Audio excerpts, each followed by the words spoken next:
Hello, everyone. Peralta Online Equity Conference is going on with your energy. So thank you so much for being here. If you are missing any of the sessions, don't worry. We have a YouTube channel that I'm going to share the link in the chat. You can subscribe and watch all the recordings that you are missing. And um, so my name is Dida Mekici and I'm the moderator of this session. And before we begin, I'd like to go over a few quick housekeeping items. This session is being recorded, so if you don't want to be seen in the recording, feel free to turn off your webcam throughout the session. And please keep your microphones muted unless you are invited to speak, and we are more than happy to share your questions in the chat with the speaker at the end of the session. And the closed caption feature is enabled, so you can activate it by clicking on the Show Captions or CC Live Transcript button in the bottom toolbar. And if not visible, you can go to More to find it. Now it's my pleasure to introduce our presenter, Vitasp Karbhari, and he will be talking about AI and the re-envisioning of institutions of higher education from a learner's perspective. Vitasp, the floor is yours. Great, thank you. And thank you everyone for being over here. My apologies right at the beginning. I tend to take on controversial topics, and I'm sure that at least some of you might feel that I'm going too far, but I want to provide a perspective as to where we are and where we should be going, especially when we keep the learner in mind. Let's see. I'm not able to forward. Do you still have me tagged? Oh, Okay, great. you Okay, could. now we're fine. Okay, perfect. So if you look at the history of higher ed, and I don't want to spend too much time on it, but if you look at it, we've gone through changes that have taken place, changes that have completely changed the nature of how education used to take place. If you go from the time of Socrates and Aristotle, there were small little groups that stood around the learned sage and learned from that. The Gutenberg press changed everything. Knowledge could be spread much faster and wider. In the United States, the Morrill Acts and the Smith and Lever Acts for the land grant institutions and extension centers changed it. And as we go on, we saw a tremendous change that happened because of COVID. Those of us who felt that online education should not have taken place, was not able to do it, was suddenly shown that it is a viable norm and you can do things at scale that previously hadn't been thought about. As we go forward, however, we have to look at where we are right now. And if you look at the big picture and why it matters to this important point in time, we have to recognize that there is a lot of criticism about higher ed. And the criticism ranges from it being too expensive, of uncertain value, being misaligned with the needs of society and the needs of the community, perceived to be elitist, where we're hanging on to access. And these are legitimate concerns that we cannot ignore. If you look at it and you really study it without being biased, you have to, let's say, accept that these are not failures because of what higher ed intended to, but they're failures in the consequences of a system that was built for the 19th century and the 20th century, where we held on to knowledge, we held on to access, and we said that interaction was scarce and it was only within the four walls of an institution of higher education. With AI becoming more and more, it's pervasive across, we found that learning can be individualized. Engagement can be continuous. I mean, think about an AI platform that is built correctly and built through expertise and with the experts on the side as well. You can have this engagement 24/7 rather than telling a person, I can only talk to you from 9 o'clock in the morning to 10:30 in the morning, but for the rest of the time you have to wait. Capability can be demonstrated in a variety of different ways, and access can suddenly be broadened. We've removed the constraints and some of the scarcities that we talk about in previous years. The question before us, therefore, is not whether higher education has value, but whether we will be able to evolve it to deliver it differently as per the needs of the day. We have in higher ed, at least this is to my purview, some of you may not, let's say, agree, but we've controlled access through the years. We've controlled access through knowledge by saying you can only get the knowledge by coming to that institution. We've controlled access to the experts, our faculty, and to time by saying that you can only gain it within this semester, within this course, within some very specific sets of progression. We've controlled networks, and I'll talk about these a little bit more. And we've controlled access to credentials. The mechanisms all said that knowledge could be controlled and could be the right of the institution rather than that of the learner. If you look at the knowledge in terms of experts and time, we said that we would be exclusive in terms of who we admitted. Knowledge was scarce in the past, and therefore it was okay to do that. Experts were centralized and time was limited and structured. But today, those constraints no longer hold. The artificial scarcity that we've placed, only if you can get in here, only if you can do that, no longer need to be there. We've also controlled things by our networks themselves. If you look at it, we control who our students meet, and if they don't meet those, then they don't have control to the mentors, the internships, and employment opportunities. We all know, and let's face it, people join an institution because of the networks that they gain. It's not necessarily the knowledge that they gain. There is no difference in terms of the excellence of knowledge that you'd gain in an Ivy League to that you'd get from a regional campus or from a community college. The difference, however, is the networks that you have access to. The credentials also became very important. Credentials, when we really look at it, and again, a lot of you may disagree with me, but our current credentials, the degrees that we give, mean very, very little. It means that we have students that have completed a standardized program that we have put forth, that can reasonably follow instructions, can think between predefined bounds, can last through a structured process that we put together, and provide some surety that they can reliably produce value. Credentials have become the proxy for capability. But if you really look at it, it does not mean that the student who has that credential is great, and more importantly, that a student who doesn't have the credential is not worthy. And unfortunately, that has become the norm. Learning in the past, and even today, is really following a very simple structure. We have a syllabus, we have rubrics, and we have very specialized forms of assessment. We really focus on memorization of knowledge rather than building judgment.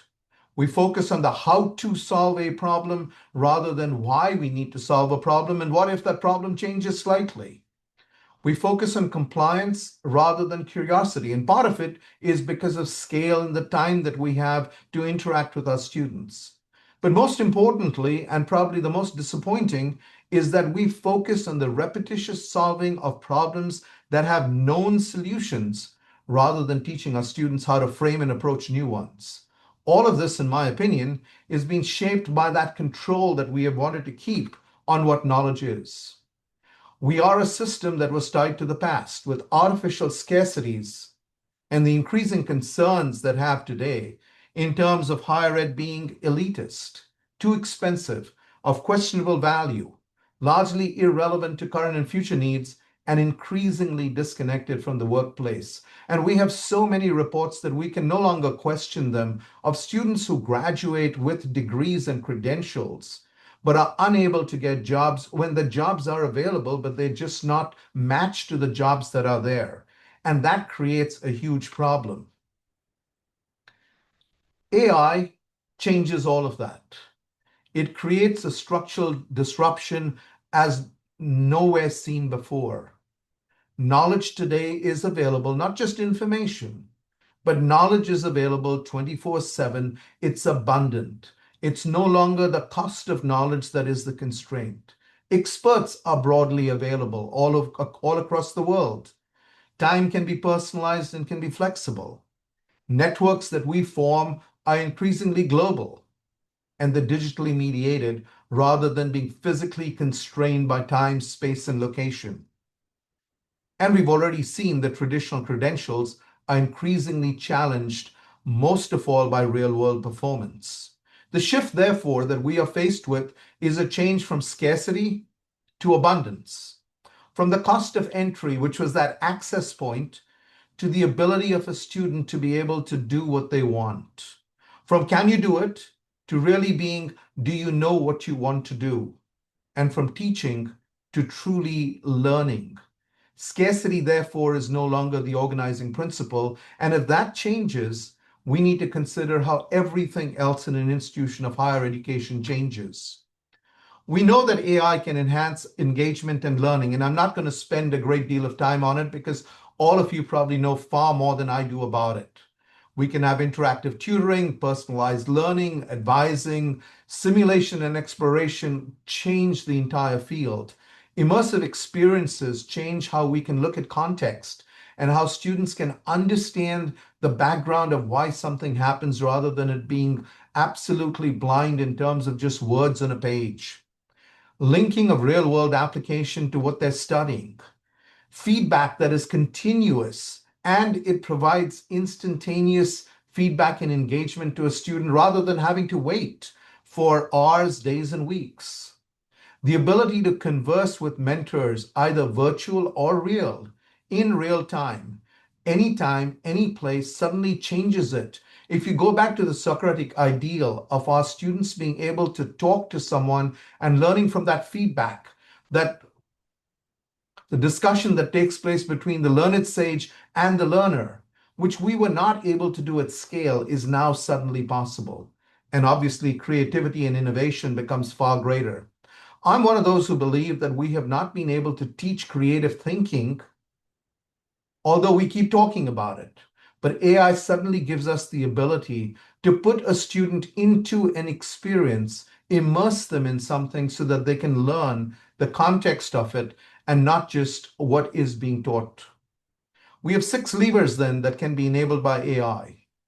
Personalized learning, it's a learning that allows for mastery learning at scale. The thought partner, we've often said that the best learning takes place when two people talk to each other and pass their thoughts back and forth. And we've seen it within our students, and we've even seen it within ourselves. I learned far more by being able to explain something to someone rather than just being able to lecture. And the same thing happens to our students.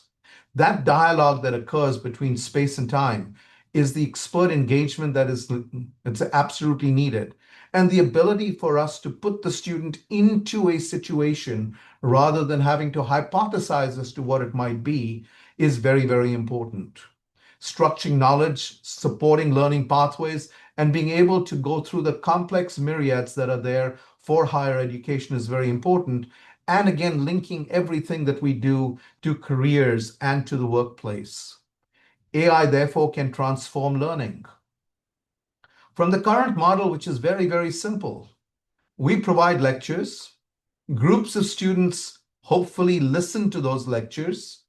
A subset of those students retains the knowledge, and everyone crams for an exam at the end, and some pass, some do not. We do assessment at a point in time rather than looking at what they actually gain from it, and we're really teaching. We're not allowing our students to learn from the process. If we look at it from the future perspective of what could be possible, we could have multiple explanations to fit the learner's background. The platform can keep trying different methods to coach the learner for success, and that's so very important. When I'm sitting one-on-one with a person, I can figure out that if they don't understand something, I change the example. In class, I might have the opportunity of changing one example for another one, but I cannot do that ad nauseum until every student gets it because of scale and time. Most of us do not learn not because we don't have the ability, but because there is an emotion involved. There's a fear involved in saying, I don't know, or a fear that if I was to say something, that it might be wrong. And therefore, people stop. We've seen that so often. We keep talking about students who are not good at math. It's not because a person inherently is not good at math. It's because we haven't been able to teach them the right way, and we haven't been able to give them the support that is needed to make them see that math come alive. We see the same thing in terms of science and philosophy and politics and anything else. Time and prior knowledge, unfortunately, are barriers. We say you can't do this because you don't have a prerequisite. You can't do this because you can't attend my class at 8 o'clock. Well, truly, if I have access to knowledge And if I really want to learn something, and all of us who teach have already found that if we want to learn something, we manage to learn it from books, from lectures, from all sorts of other means. But we don't provide our students the same ability to do that. Education is unfortunately scheduled. It shouldn't be. It should be when I want to have knowledge, I should be able to gain from it. So, with that, we have to talk in terms of new learning engines. AI transforms what's possible, and the learner determines what's meaningful rather than we predetermining using a analogy that came from the Industrial Revolution that said everyone was expected to be at the same point in time with the same background and gain the same amount of knowledge. That's no longer that's a necessary and it's no longer relevant. We need our students to be able to get the explanations they want in different ways, to see different examples that let that knowledge come into them, to simulate complex scenarios rather than isolated ones, and continuously adapt the information. Therefore, today, the cost is no longer of information of knowledge, it's the ability to engage with it meaningfully. And we can look at learning in a variety of different ways. But what we need to be able to understand is that we need to be able to define the problem, apply the constraints, and help our students navigate ambiguity and uncertainty across multiple objectives and reconcile that conflict. If knowledge is there 24/7, then what's really going to be important is not the solution of routine problems, but defining why that problem matters and how it's important to look at it. So we have an important context that we need to look at, a change, if you will, from what we were being taught, which was access to information, which was passive. We gave information, knowledge to someone, they took it, but there was nothing else in that. We continued that dualistic mode. An answer is right or an answer is wrong. Even though we started going beyond true false, we have one single answer to most things. We optimize for completion of the degree rather than reaching a threshold of knowledge. And we all talk about the biggest risks in terms of AI's plagiarism. I'm sorry, that's a minor context. We should be looking at the potential that is there for going beyond the answer, engaging and broadening the perspective. The value now with AI is no longer the answer because knowledge is available. Our students can find the answer if they want. It is how we're going to engage with knowledge to create new knowledge. And therefore, what we have to look at then is AI as being a scaffold for learning. And I'll present this in terms of 6 different steps. The first step is fundamental. Our students need to be able to learn by themselves from fundamentals and use data and information, which is what we should be doing in a lot of our introductory classes. But after that, they should be using AI just as the learned professor who might be able to do it one-on-one, but can't do it at scale, and therefore we say only so many students are admitted. We should be using AI to critique the work through carefully determined prompts, forcing our students, our learners, to defend, to explain, to modify, and refine the ideas. The same thing that happens when we do it one-on-one with them. But then we can go one further, allowing AI to present alternate perspectives and contexts, and having the students challenge that, to move away from the duality of one answer to a myriad of different potential answers, and having the students look at validity, broadening learning, and then following new and modified strands to develop that broader perspective and critical thinking, because they will have to stress test each of these new concepts. Students, therefore, will learn how to synthesize, reflect, and learn at the systems level rather than in these narrow things that we call courses, where very often we don't have a link between one course and the next, and definitely not across all our courses. And then finally, for students to be able to work with this body of knowledge that is being created at a rate far greater. And it's not just AI, it's the body of knowledge created far faster than we can actually use it. AI, therefore, doesn't replace thinking. It builds the structure, the scaffold that makes deeper thinking possible for all our students. And so when we look at it, we really have 6 different steps: the foundation, the enabling of critique and reasoning, the enabling of perspective, allowing for exploration and development, bringing it together in terms of synthesis and judgment, and then allowing for reflection and then co-creation. That means that the ability to have a conversation, the ability to think become far more important than the ability to just grab an answer. True learning, therefore, requires what our traditional systems of higher education are not able to provide. We have standardized delivery at fixed pace, limited feedback, single instructors. We all know that students learning the same topic from different instructors gain widely different perspectives. Why couldn't we allow our learners to gain from all those perspectives? Why couldn't we have that assessment and the evaluation being done on a continuous basis rather than just at the end of the semester where you get an A or a B, irrespective of whether you've really worked and learned or not? And therefore, we have to also be able to link this into our workplace capability, not in terms of at the end of this, you will be able to get a job. At the end of this, you will have socioeconomic mobility. But at the end of every module that we have taught, we link it to what the workplace needs and what is needed for the student to go forward under their own progression and their own goals. Not just preparation for the workplace, but participation in the workforce of the future. And so we have to be able to link our core concepts to the why. We have to be able to review the work that they're doing and say, this is how it's going to link. We have to be able to incorporate multiple stakeholders in it. We have to test under different conditions. And we have to make sure that our student learns not just the knowledge, but the relevance of the knowledge and how to apply it and how to collaborate with others in order to make it possible. Therefore, it's not preparation for the workplace, but it's participation as they study in the workplace that they will be able to be a part of. And so essentially, we're going back, if you will, to the internship model or the apprenticeship model, where years and years ago, decades ago, we had a structured program of internships and apprenticeships. People learned by actually going through a work experience, and it results in certification and employment. Now, I agree, there were all sorts of things that were not good with that model, including the fact that it led to indentured servitude in a variety of cases. But those days are past. We can reshape it. And we have reshaped it to a certain extent by having internships. But these internships are only available to a few, and they're generally distinct from the course of study. If we used AI, we could actually integrate those scenarios and build what we have in the classroom with what they're going to have to do in the field.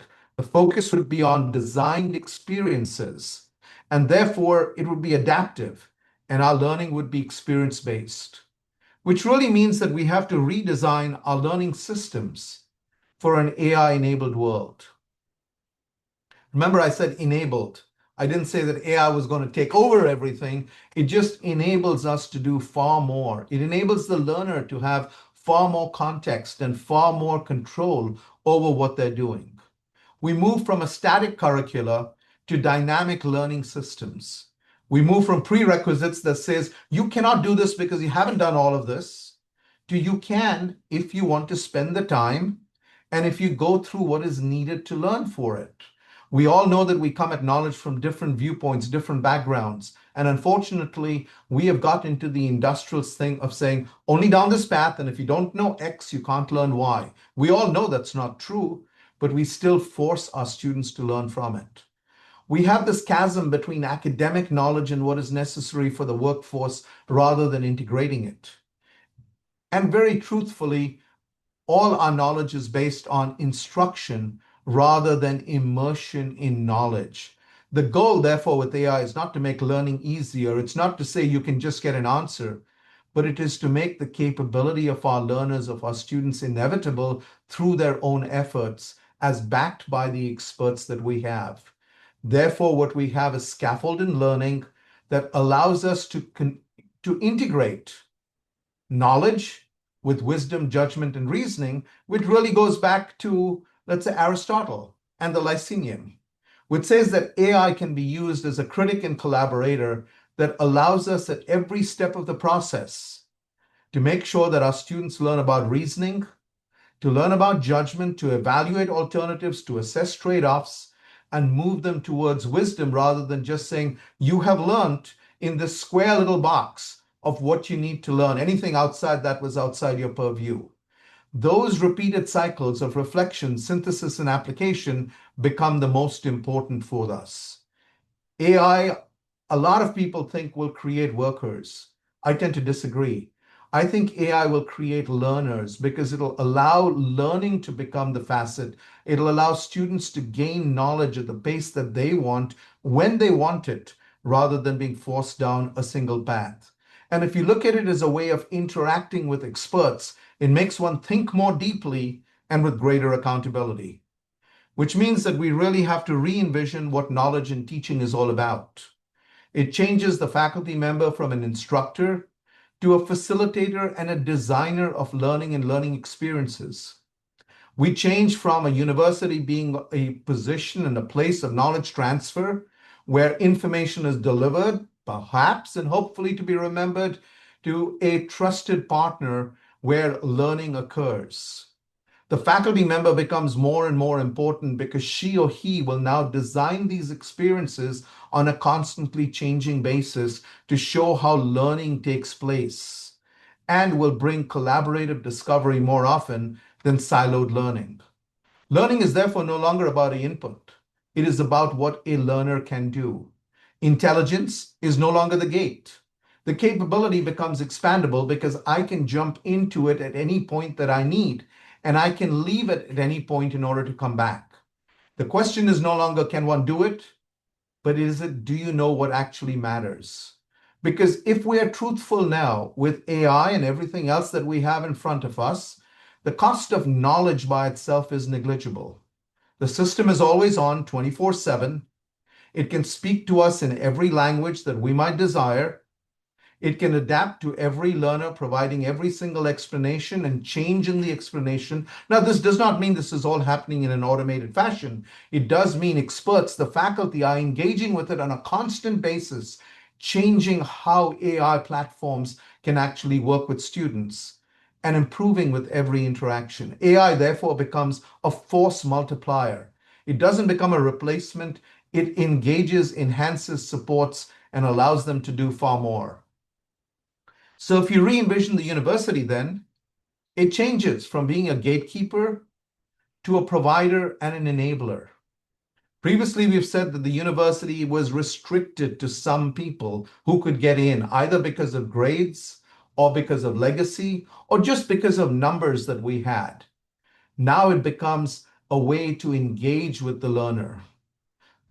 The previous one was all focused on the institution. The institution had certain missions, certain objectives, and certain things that it had to do, or wanted to do, or didn't want to do. Today, it's more focused on the learner and the learner's functionality. The university used to be one of passive consumption. We will teach a course based on the syllabus that we've put together, based on rubrics that have been set, irrespective of the background or the capability of the student, and assessed in a certain way. We all know that in our own classes, about 1/3 of the class is bored because we're going too slow. 1/3 of the class doesn't figure out what's happening because we're not teaching them at the level and at the pace that they want. And we're teaching in the middle range. We're losing most of our learners because we're trying to go for passive consumption rather than one of active application and engagement. We should be moving from a time-restricted physical location to a 24/7 phygital, let's say, engagement and presence. If I need help at 1 o'clock in the afternoon or at 2 o'clock in the morning, I should be able to get it rather than waiting for a professor to turn up at 10 o'clock and not be there after 1 o'clock. The learner who's trying to get an answer that is critical to their entire progression should not wait. And we should also move from being an ivory tower to being an engaged partner. AI plus the experts that we have, all of you, our faculty, will make it smarter, more relevant, and more impactful. The future, therefore, is what we choose. The future becomes one where the challenge is not adopting AI. It's redesigning learning systems so that we actually will include our learning systems. This does mean that AI cannot be bolted on. AI has to change the entire way that we teach, how we engage, which means we can't just say, let's add this onto the SIS or the ERM or something else or the LMS and everything will become okay. It's not.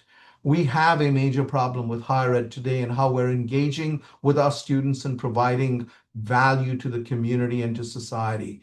If we were to change all that, and if we were to use AI as the basis for how we will engage in a better way, how we will reimagine learning from content delivery to the development of capabilities in our students, with the acceptance that every student comes to it from a different way. They have a different background, a different way of learning, a different speed at which they can do it, not just because of the time they can spend at it, but because of everything else that's going on in their lives. Faculty, therefore, will also have to evolve from being the sage on the stage to actually being mentors and being designers of these learning experiences. That means that we have to have enough support for our faculty to be able to take on these new roles. It's not do more with less, and it's not being changed completely. It's being able for our faculty to be supported as they take on these roles that the best of our faculty have always been at.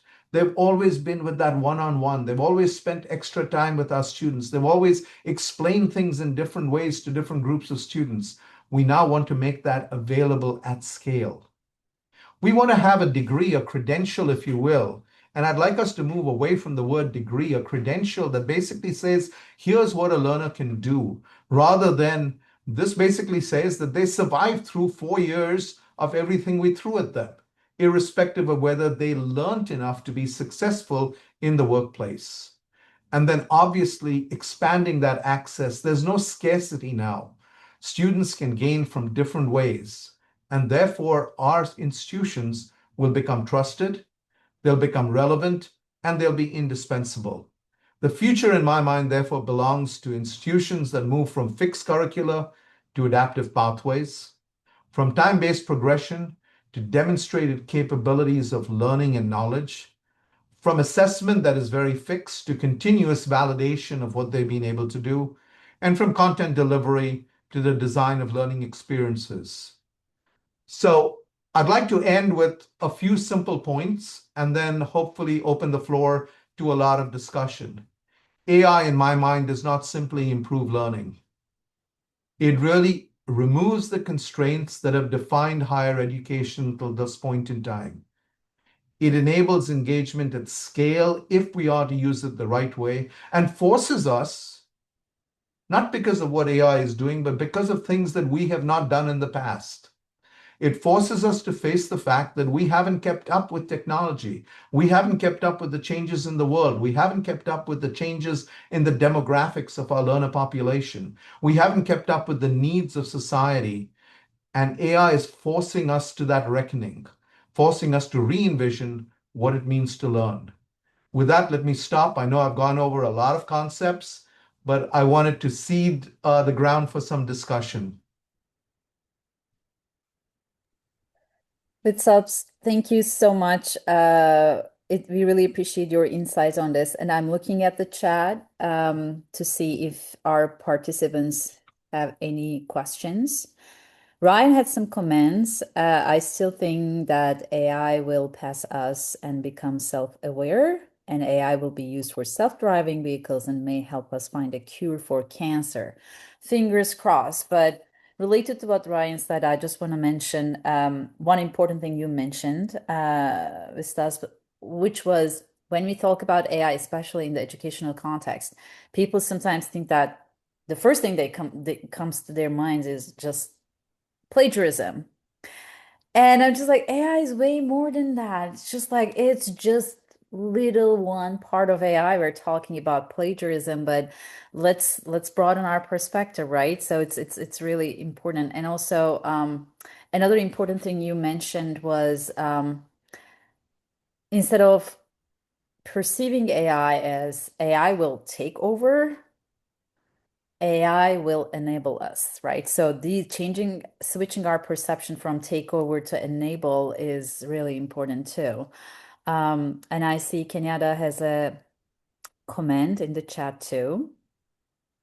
Excellent presentation and wonderful guiding prompts that will lead us to actionable steps. And Bob Afonso also said great information. Can you please share the slides with us? And I'm glad to do that. Should I just send them to you?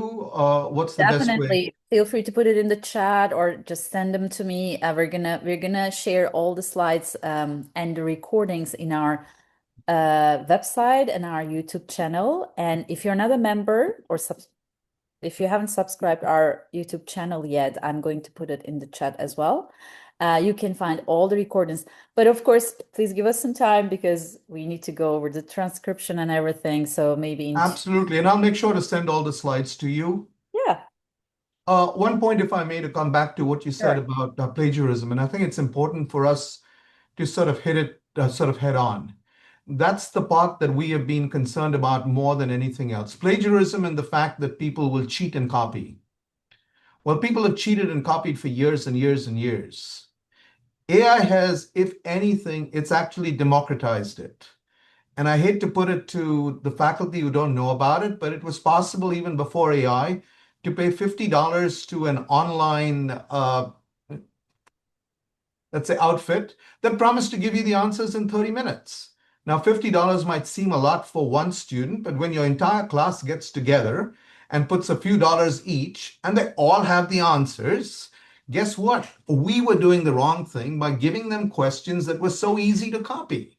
I mean, I've taken for granted over my entire career that anything that I say in class will be made available in a very short period of time. Now, when I started teaching, as you can see from my gray hair, this was a long time ago, it was because everyone had books that they put together and they shared. It was actually brought home to me when I actually left one institution to go to another one. And a fraternity had basically a farewell party for me and showed me the room where all my lectures and all my exams had been taken year after year. And they shared it with all of them. I learned at that point that anything I do, and since then it's been online. So anything that you say, anything that you do, your students are going to share. So it's up to us now to make these more authentic, to make them think. If we don't make them think, it's our fault. If Yeah. we, so if you put together something that you say plagiarism is easy to do, well, then it's our fault again. Mm, mm, We are making it such that all we want is a single answer mm, rather than what we want is their thinking and mm. how they're actually progressing. So I think that's our responsibility.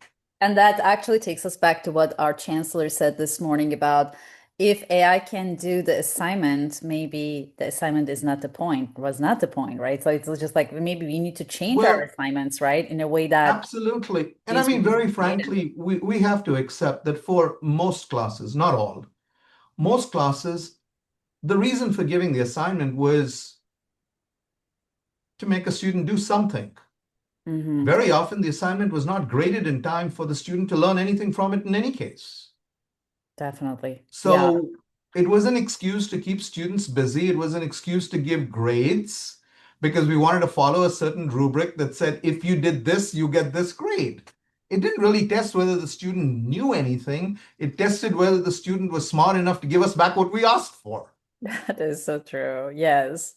And thank you again for sharing. I see Dan's hand is up. Thank you for waiting patiently. Dan, do you want to go ahead and ask your question? Well, yeah, so thank you very much. This was really terrific and can't thank you enough. I'm in nursing. I'm actually the director of nursing here at Merritt. And I know that we have a few of our faculty on, which I'm very happy that we're really engaged. And the key is that we have companies that have been following nursing throughout the years since 1970 eight, even going into 1980, then really into 1998, where they have been integrating the computers then, when we got into the Yep. 1998, 2002, with our theory and clinical. And then with simulation, as you know, we are moving that forward. The one company that we're using being Ascend with what they call ATI for short. It turns out they have an AI nurse and and we're working really hard to just make sure we have that integration and the boards of nursing. and the accreditors want this type of an approach because, like you said, you have to have the clinical judgment. You have to have the real world workplace.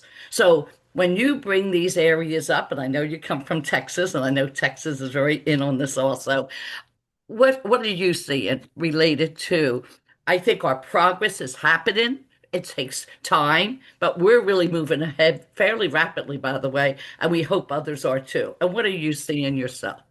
So, And I mean, it's I Dr. have to Karbhari, admit, I would say. So yeah. thank you. So I have to admit, very, very frankly, that what nursing did years and years ago, we're now trying to catch up on. Right. The fact that nursing had smart hospitals and they actually put nurses into situations that linked real world situations. What happens when a patient has a heart attack?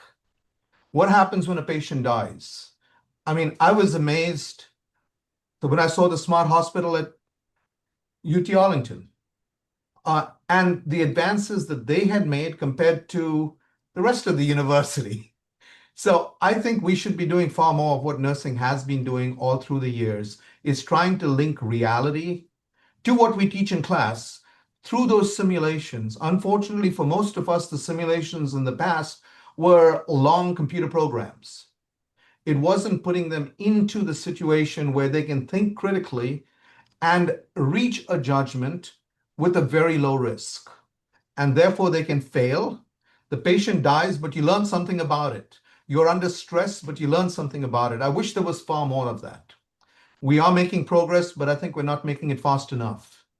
I think we all have to recognize that we're not doing our students, our learners, any favors by putting our heads in the sand and saying, oh, it'll happen at some point or it'll No, go it won't. away. This is an opportunity we have. We have to grasp it and run with it. Well, well, thank you. We received funding from the Chancellor's office. We're increasing all of this. I've been fortunate to have been working in this field for many years from University of Penn and University of Maryland, and our team is really engaged now, and we're doing it. But you're right, we got to keep moving forward. It's a lot. So thank you. One thing I saw a chat from Chris that basically said, we shouldn't have to care more about their success than they do. And I agree. But we have to make it interesting for students. If we do not make it interesting, we can't blame them for saying, I'm going to go straight and work because I have a job out there. Our responsibility, just as it was at the time of, oh, I don't know, Socrates way back, although the concept was different. It was the landed gentry or the aristocracy who learned. But our responsibility is to make it exciting, to make them understand the why, not understand the how. The how will come if we make them excited about the why and the what if. And we've tended to forget that. Yes, they have to learn how to think by themselves, but we can provide them the catalyst to think. I mean, consider the power, even in engineering, of us talking about a gas turbine or a nuclear power plant and not just saying, here are the equations, but putting them into that situation that says you can design something and you can see what comes out at the end without waiting 4 years. Critical thinking occurs when we give them different scenarios to look at, where they have to choose between them, integrate and synthesize. It doesn't come from just saying, here's an equation, you learned this chapter, now think about the context. It doesn't work that way. And we've got to provide that. So yes, we have to teach them how to learn, but we have to make it exciting. That's our responsibility to do that.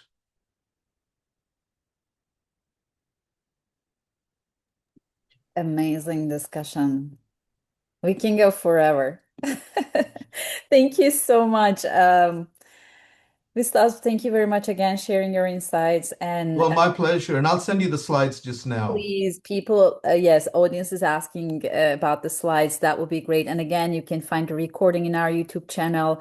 And Thank you, everyone, for making this session so engaging with your questions and comments in the chat and unmuting yourself. So thank you all for doing that. Our next session will start in 15 minutes, and Brielle Erica will be talking about designing for deep learning, equity strategies for online instruction. So it will start in 15 minutes. So feel free to use this time to take a break, and we'll see you at the top of the hour. Thank you, everyone. Take care, everyone.